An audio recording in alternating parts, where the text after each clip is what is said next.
Assalamualaikum warahmatullahi wabarakatuh. Halo semua, masih tetap semangat bukan? Pada hari ini kita akan belajar tentang konsep rantai makanan. Kita juga akan membedakan dua macam rantai makanan dan menjelaskan peran masing-masing makhluk hidup di dalam rantai makanan. Yuk kita belajar bersama-sama.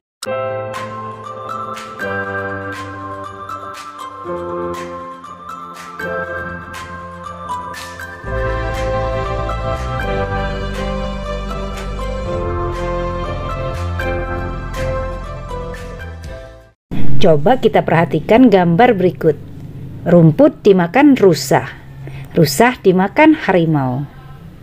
Nah, di sini bisa kita lihat bahwa setiap makhluk hidup itu tidak dapat hidup sendiri dan selalu bergantung pada makhluk hidup yang lain. Dari contoh ini kita bisa ketahui bahwa untuk melanjutkan kehidupannya makhluk hidup memerlukan makanan. Sehingga makhluk hidup satu akan memakan makhluk hidup yang lainnya. Nah, saling ketergantungan ini akan membentuk satu pola interaksi di dalam lingkungan yang disebut dengan rantai makanan. Jadi, rantai makanan adalah serangkaian peristiwa makan dan dimakan antar makhluk hidup berdasarkan urutan tertentu. Untuk lebih jelasnya, yuk kita lihat contoh-contoh berikut ini. Rumput dimakan belalang, belalang dimakan kodok, kodok dimakan ular, ular dimakan burung elang. Dari contoh ini terlihat bahwa ada makhluk hidup yang dimakan dan ada makhluk hidup yang berperan sebagai pemakan. Nah, biasanya makhluk hidup yang berperan sebagai pemakan disebut predator. Sedangkan makhluk hidup yang dimakan disebut dengan prey. Rumput dimakan belalang, yang berperan sebagai prey adalah rumput, dan belalang berperan sebagai predator. Namun, apabila belalang dimakan kodok, maka belalang berperan sebagai prey, dan kodok berperan sebagai predator. Begitupun selanjutnya, kodok dimakan ular. Kodok berperan sebagai prey, sedangkan ular berperan sebagai predator.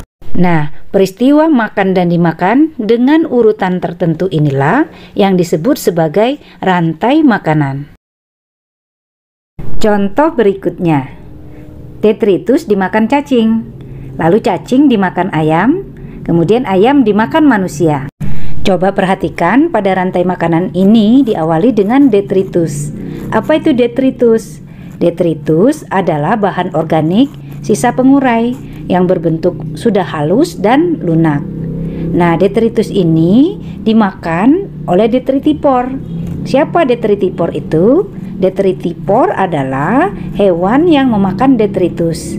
Nah, selain cacing, detritipor ini bisa juga seperti rayap, keluing, dan kumbang tanah. Sahabat IPA, rantai makanan yang diawali oleh detritus atau dimulai dari makhluk hidup detritipor ini disebut rantai makanan detritus. Sedangkan rantai makanan yang dimulai dari tumbuhan seperti yang telah kita berikan contoh sebelumnya disebut dengan rantai makanan perumput. Nah, rantai makanan ini berdasarkan peranannya, ada yang berperan sebagai produsen dan ada yang berperan sebagai konsumen.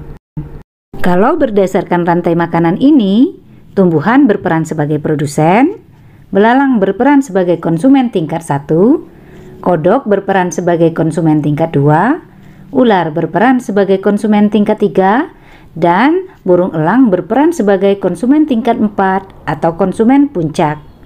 Kemudian, jika elangnya mati, akan diuraikan oleh pengurai atau dekomposer.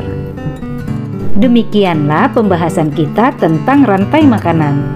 Akan kita lanjutkan kembali pada pembelajaran tentang jaring-jaring makanan.